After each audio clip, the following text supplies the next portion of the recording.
This right here is a list of your commitments right now as it stands. The 2025 class for the Oklahoma contingent out there is as follows.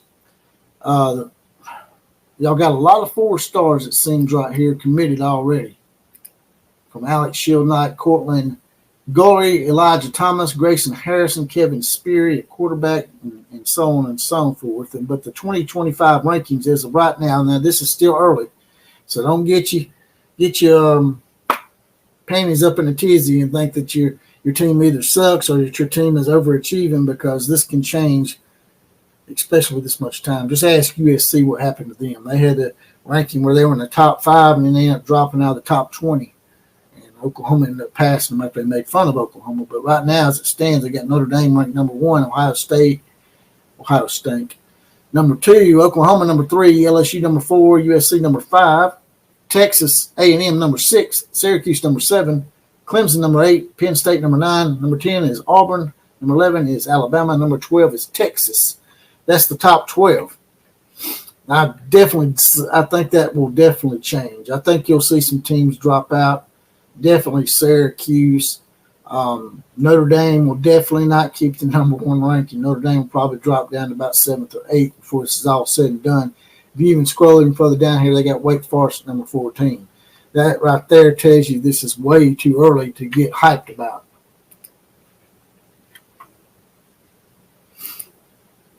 Yeah, they are number 3 right now, Thunder OU Center, but like I said, it's really early. This is 2025, not 2024. Now, if this was the 2024 rankings, I would say, yeah, you're probably right. That's something that you need to get stoked over. Now, I'm not sure where Oklahoma's ranked in this 2024 class. Maybe you guys and gals can tell me that or give me a link or something. But that was a little something I figured would be a very good positive for y'all. It says right here that Oklahoma is underdogs in 5 SEC games already, according to Vegas. Going on down here, it says Sooner underdogs in at least 5 games. Oklahoma was continually atop the Big 12 consistently as a preseason pick to make the title game on a weekly basis. It was abnormal to see them as an underdog in any game in the Big 12. According to DraftKings, released odds for 7 of the Sooners games in 2024. Of the 7 SEC matchups, the sportsbook released odds for the Sooners are underdogs in 5 of 7 games. Oklahoma is a favorite against Tennessee and Auburn, which both make sense. DraftKings didn't give odds for the Sooners contest against South Carolina, which one would assume they enter as a favorite. That leaves them as underdogs against Texas, Ole Miss, Missouri, Alabama, and LSU. What do y'all think about that? If y'all don't mind, jump out of the chat, smash the like button, link it out to your friends, and then jump back in here. Woo! OU has not been an underdog in this many games in close to 30 years, says Killer Breeze. John Ritchie says, I love the doubt. I hope that lights a fire under us. Yeah, hopefully it will. More breaking news from the Oklahoma front here. Seems like the Sooners softball team is well on their way to possibly four-peating, which would be epic. Not many programs have been able to four-peat. There's been a few three-peats in sports over the years, but there haven't been a lot of four-peats. Once you four-peat or five-peat, you get into some illustrious air. And, you know, with the likes of John Wooden and UCLA and the Yankees and how they, you know, have put together 5 and 6 championships in a row, you're getting in some elite air if you can win 4 in a row. So while a lot of people don't really, you know, take softball as seriously as they probably should, this is still quite a feat for any sports program to be able to win 4 in a row. ESPN analyst gives Brent Venables slim chance to win a national championship. It says here, Oklahoma's a blue blood. It's one of the top few programs held on the pedestal in the nation would want to be. While being consistently near the top of college football, the Sooners are coming up on 25 years removed from their last national championship. ESPN analyst Greg McElroy isn't a big believer in Venables' ability to take the Sooners to a national championship. In fact, he's pretty confident Venables and the Sooners won't be hoisting a national championship trophy anytime soon. People are probably going to say that's really a low number. I think the likelihood of winning a national championship at Oklahoma under Brent Venables is 10%. 10%. Damn. Greg, you're an Alabama boy, but, I could see you maybe saying 40 or 50%. Damn, 10% for a program that's been a blue blood for over 100 years. Heading into the SEC, which will mark an entirely new era for Oklahoma and college football as a whole, Sportsbooks University are setting the Oklahoma's over and under win total at 7.5. This would leave them right around mid-table in the SEC. So I guess they call them mid-carders already, huh? That should light a fire under y'all's ass for real. To me, it's a pretty good number right now, he says. I don't know about that. 8-4, 9-3 is more of a good number to me. Oklahoma doubted heading into the 2024 college football season. Being doubted is nothing new for the football program in Norman. Now, no longer playing in the Big 12, the disbelief only grows stronger. I guess because they're going to the SEC. The reason behind the doubt from the sports book and prominent sports figures is the program's schedule heading into the SEC. It's a blue blood program building off a double-digit win season. The Sooners are underdogs in a handful of games. We just discussed that. Says here, though, sure, the Sooners might not win a national championship this year, but an expanded playoff format competing in the toughest conference can help the team eventually make a title run. Venables fits the style of the SEC, and his coaching, which turns into more of a CEO-style role as the coordinators on both sides of the ball have changed, and Venables can let them control more as he floats around each position group. This season will be defining for the head coach, and they're looking to make an arrival in the SEC. So there's a lot of doubters out there. A lot of doubters. So what do y'all think about that? College football with Jonathan Lewis is in the house. He says, your favorite analyst is Greg McElroy. Doubtful. Very doubtful, jackass. I'm not a big fan of Greg McElroy. I know he's an Alabama boy, but he tries too hard to play it like, I'm very unbiased towards Alabama, blah, blah, blah, blah, blah, blah, blah. Denizens in the house. Denizen says, Stoops certainly had his chances and should have won at least one more national championship. But he didn't. By the way, Denizen, didn't you say you wanted to be on here live? Just let me know, man. You said you had to get a little bit liquored up to get on here. But, hey, get you a bottle of tequila. Take you about 4 or 5 shots. Get your ass on here. We'll make you famous. Just like old Billy Gunn from Young Guns said, I'll make you famous. Oklahoma's on the cusp of doing something pretty historical. 3-peats are historical. Don't get me wrong. They're hard to come by, too. But once you get into the 4-peat era, it's just like I said earlier, that's elite era. Not many programs or organizations of any kind in sports have been able to 4-peat. Should Patty Gasso win that? I make light of softball a little bit and aggravate. But a 4-peat in any sport is something to talk about, even if it's water polo. Yeah, I sent you an invite earlier, Killer Breeze. The Sooners will cream Bama, says Colorado Fan 27. Haven't seen you up in here before, Colorado Fan. By the way, Colorado Fan, how's old con time Deion Sanders doing these days? I've been hearing a little something from a guy by the name of David Wood that sends me a few messages from time to time that one of his sons has already filed bankruptcy. What the hell happened on that? Damn, he's showing that Louis too much, ain't he? Old con time, man, he looks like he's about to fold, man. Looks like the gig is up. Looks like the con is up. He had his little run at Jackson State, and everybody thought he was great because he was using his fame and glory to basically get an advantage over the SWAC coaches at that level.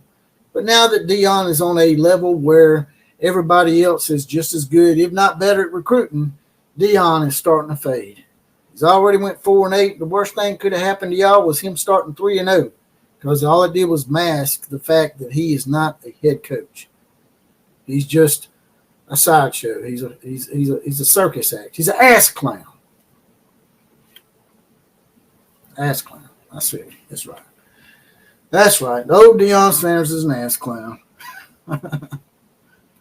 Damn, where'd Colorado go? You done disappeared on us already? Look at here. He says Deion Sanders is going to win the Big 12, man. What's up with that? Yeah, I suspect Deion Sanders is probably going to shit the bed this year. Me and Jonathan and Lewis, we done a prediction video on the exploits of the one I call Con Time Deion Sanders. And I don't know if he's going to reach that 4-game plateau this year, Colorado fan. He might win 3 games. Y'all might lose that first game in North Dakota State, man. They're nothing to play with. They're a powerhouse in Division FCS. And they've knocked off quite a few middle-of-the-road teams like Minnesota, and Colorado would be one of those middle-of-the-road teams that North Dakota State might be able to beat. Yeah, I agree. Only right-wing Duck Sensei. He don't agree with that. He don't think that you're going to win the Big 12 there, Colorado fan. Hell, y'all couldn't even win the Pac-12, man. Hey, y'all barely won the Colorado championship. Colorado State had y'all beat, man.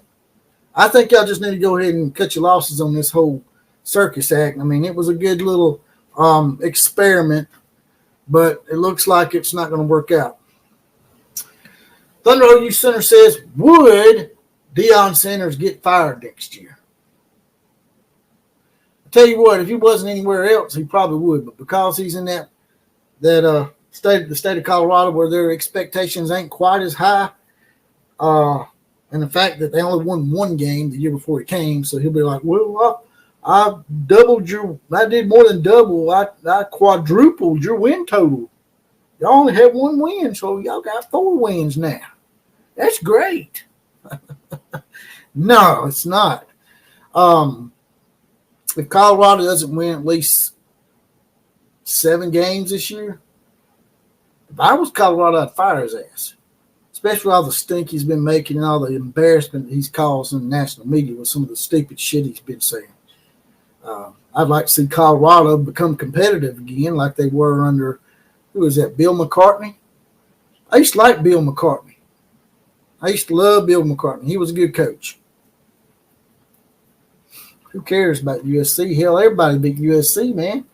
USC was 7-5 last year. You not see it? Oh, Mary Caleb Williams' fingernails shit the bed. I won the Heisman Trophy. I'm going to repeat. No, you're not. Because Utah owns your ass. Utah done beat them 3 years in a row now. Not 3 years in a row, but 3 times in a row. They beat them 2 times in one season and the year before that. So that's 3 in a row. Fred Bagley's in the house. Fred Bagley says Deion may not make it to the end of the season. May not, man. And he's been losing his damn noodle here lately. Deion has been nothing but respectable. To who? To his sons? Maybe. Outside of that, he's been very disrespectful. Him and his son ganged up on that boy that transferred out. His sons are saying, "Oh, you remember this guy. He was on your team, moron." Osaka Zulu Sanders. He going to get sacked a lot this year, too. I hate to tell you that, man, but Osaka Zulu Sanders, he going be a lot of long situations. A lot of 3rd and longs for Colorado this year. Travis Hunter, they playing him too much, man. They playing him way too much. Yeah, I know what Deion's going to say. Oh, Travis said he wanted to play it much. Yeah, but that's why you're the coach, Deion, and they're the players. You're supposed to be the adult here, and you're supposed to say, hey, you're playing too many snaps, Travis. You're going to end up getting the boy hurt, man. He ain't going to be able to make it in the NFL. He's going to be banged up, and his damn knees are going to be blowed out and shit. I'm just saying, man, I'm trying to help you. You think I'm trolling you, but I'm seriously trying to help you here because Deion has always been about Deion. He's not respectable. He's a fake. And he's really doing a lot of detrimental harm to the Colorado program, in my opinion. Y'all probably won't cut losses with him this year unless he just bottoms out. Now, if he just wins 1 or 2 games, even Colorado might fire him. But if he wins 4 or 5 games this year, they'll probably keep him another year. Deion will probably get fired in 2025, in my opinion. Colorado had the toughest conference last year. What? You mean the conference that don't exist anymore? Come on now. I give you Oregon and Washington. They're pretty tough. USC ain't tough, man. USC ain't tough at all. Matter of fact, the year that USC went 11-3, they weren't tough. They were probably the worst 11-win team in the history of college football. I'm just being quite honest with you. I'm not smack talking. I'm not trolling. I'm trying to be brutally honest with you. See what else we got here for y'all. Oh, here it is. I wanted to show Colorado fans something if he's still in here. Are you still with us, Colorado fan? I got something that you might be interested in seeing. Look at that. Look at that jersey, man. That's a nice jersey, man. I even done some alterations to it there, Colorado fan. Where you at, Colorado fan? Yeah. Coach Con Time Deion Sanders. Damn, you've been had. Y'all been had, man. He didn't got y'all, man. I'll be honest with you. I ain't gonna lie to you. I ain't gonna lie to you. I think old Deion done pulled it over on y'all. See what else we got here for you. Y'all see that? What does that say? I'm talking about respect earlier, right? According to this meme, he ain't got respect for much of anybody. He says Coach Prime has no respect for recruits. Con Time Deion Sanders. Colorado fans trying to lick y'all's butt a little bit. Venables is going to get Coach of the Year in the SEC. Well, he's going to have to win more than 8 games to do that. And from what they're saying, Las Vegas odds, 7.5 is the odds from Vegas on Oklahoma's win total this year. So even if they exceed that with 8 or 9 wins, I don't think he'll be SEC Coach of the Year. It's going to take something extraordinary from Brent for him to win SEC Coach of the Year. I think if Brent Venables wins 10 or 11 ball games, that would probably get him Coach of the Year. Let's bring this up. This is something Killer Breeze is some artistic work that him and my son came up with. Oops, there it is. Damn, the hell is that? Like a damn marshmallow in the house.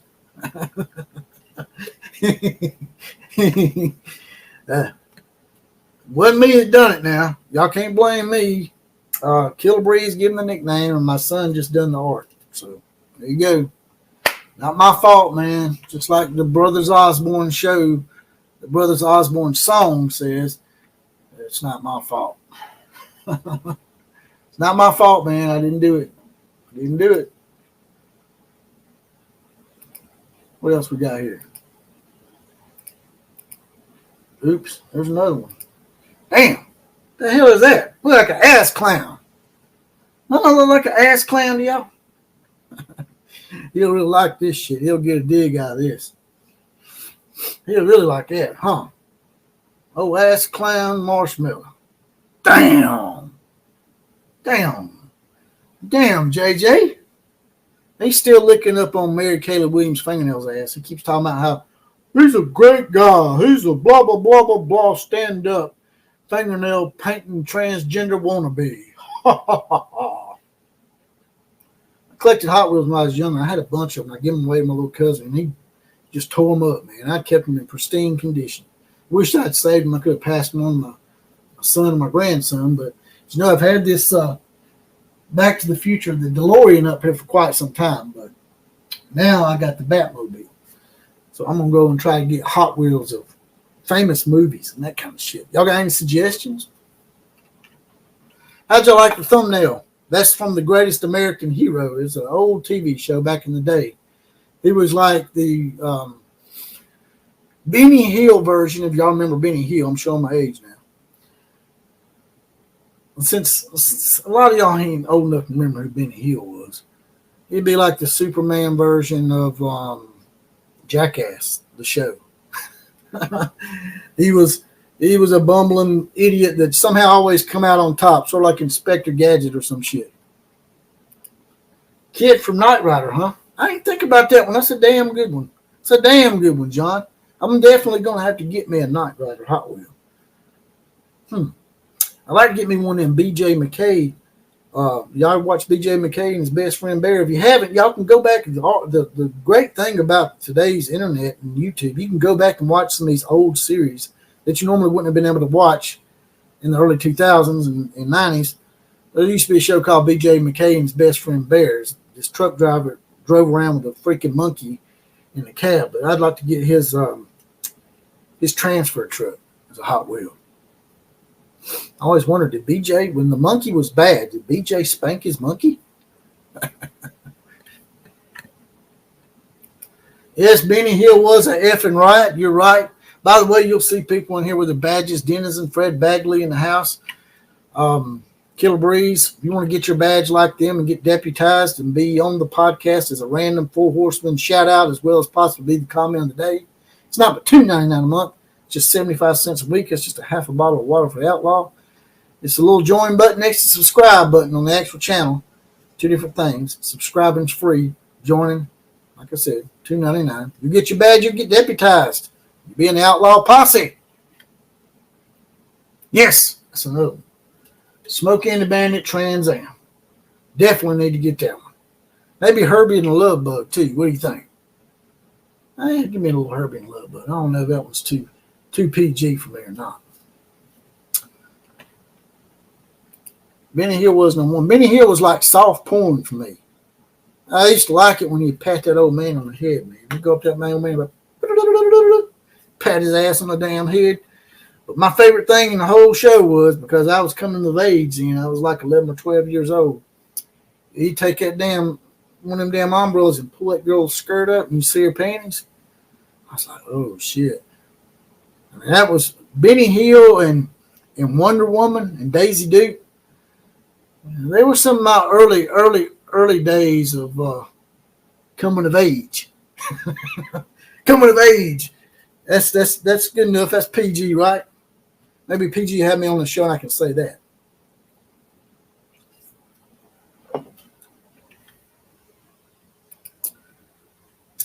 Teenage Mutant Ninja Turtle Hot Wheel. Yep, I'd like to have one of those. The Monster Mobile. Yeah, I didn't think about that. Y'all giving me some good ideas, brothers and sisters. Although we only have one sister in here, and I think she done dipped on us. That being Mary Caroline. Can the Sooners offensive line drive the wagon? The Oklahoma Sooners are preparing for their first football season as an SEC member with Brett Venables in his third year. However, the team is concerned about its offensive line as replacing all 5 last year starters. Additionally, the team has a new offensive coordinator in Seth Luttrell, which makes the offense a question mark going into the 2024 season.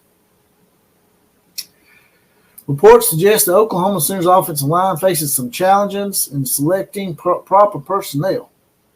The Oklahoma team is fortunate to have Bill Biedenbaugh as their tenured offensive line coach since 2013. Biedenbaugh has built a strong reputation as one of the country's best offensive line talent developers. Says he's facing his biggest challenge so far. Oklahoma's team will heavily depend upon transfer players for experience. 4 of its 6 upperclassmen will be brand new players of the program. Spencer Brown and Michael Tarquin are the only players in their last year of eligibility. I can't pronounce his name or his name. I'll try. Fabechi Nuwawi and Jerry and Hatchett are expected to be the starting guards for Sooners' 2024 season. Troy Everett will be considered the starting center along the offensive line. Jacob Sexton, who started 4 games at right tackle, closely follows him. So, I guess they're saying that your offensive line is the key to your success this year. You need somebody to block for Jackson Arnold being his first 4 years as starter. If that offensive line gels, Oklahoma could be a dark horse. Oklahoma, like we was discussing earlier, if their offensive line can gel, that might be the difference. Beating Tennessee is paramount. If they beat Tennessee, going down to Auburn is going to be a booger-boo too. But if y'all somehow make it through those 2 landmines and y'all get to the Texas game undefeated, This could actually be a pretty good season for Oklahoma. Win 10 or 11 games, maybe even 12.